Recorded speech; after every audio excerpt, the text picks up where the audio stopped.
2024-এর 4 August curfew, গুলি আর রক্তাক্ত আরও একদিন।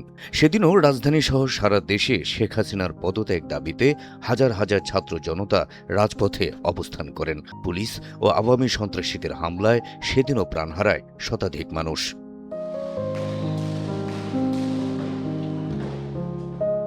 সেদিন সকালে সিরাজগঞ্জের এনায়েতপুর থানায় হামলা করে কয়েক হাজার আন্দোলনকারী। প্রথমবার পুলিশের অনুরোধে ফিরে এলেও দুপুরে আবারও থানায় গিয়ে হামলা ও লুটপাট চালায় বিক্ষোভকারীরা।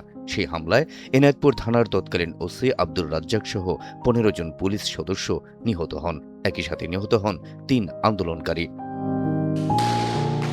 সেদিন ঢাকার ফার্মগেটে একাদশ শ্রেণীর ছাত্র গোলাম নাফিজ পুলিশের গুলিতে নিহত হন। রক্তাক্ত অবস্থায় তাকে হাসপাতালে নেওয়ার সেই দৃশ্য সামাজিক মাধ্যমে ছড়িয়ে পড়লে উত্তেজনায় ফেটে পড়ে জনতা। দুপুরের পর ফেসবুক, মেসেঞ্জার, হোয়াটসঅ্যাপ সহ মেটার সব সেবা এবং মোবাইল ইন্টারনেট বন্ধ করে দেওয়া হয়। সন্ধ্যা 6টা থেকে রাজধানী সহ বিভাগীয় শহরগুলোতে কারফিউ জারি করা হয়। সেই সাথে 3 দিনের সাধারণ ছুটি ঘোষণা করে সরকার।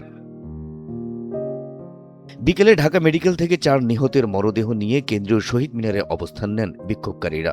শাহবাগে যাওয়ার পথে সেই মিছিলে বাধা দেয় পুলিশ। শিক্ষার্থীরা সেদিন বিভিন্ন হলের তালা ভেঙে হলে প্রবেশ করেন। সেদিন পূর্ব ঘোষিত 6 আগস্টের মার্চ টু ঢাকা কর্মসূচি পরিস্থিতি বিবেচনায় একদিন এগিয়ে 5 আগস্ট পালনের ঘোষণা দেন বৈষম্য বিরোধী ছাত্র আন্দোলনের অন্যতম নেতা আসিফ মাহমুদ সজীব ভুঁইয়া।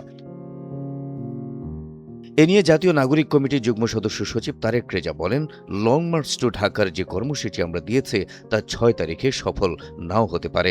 একটা দিন হাসিনার হাতে সময় আছে। এরই মধ্যে হাসিনা ঢাকার সকল পথ বন্ধ করে ভিন্ন একটা পরিস্থিতি তৈরি করতে পারে। এজন্য আমরা এটা এগিয়ে এনেছি।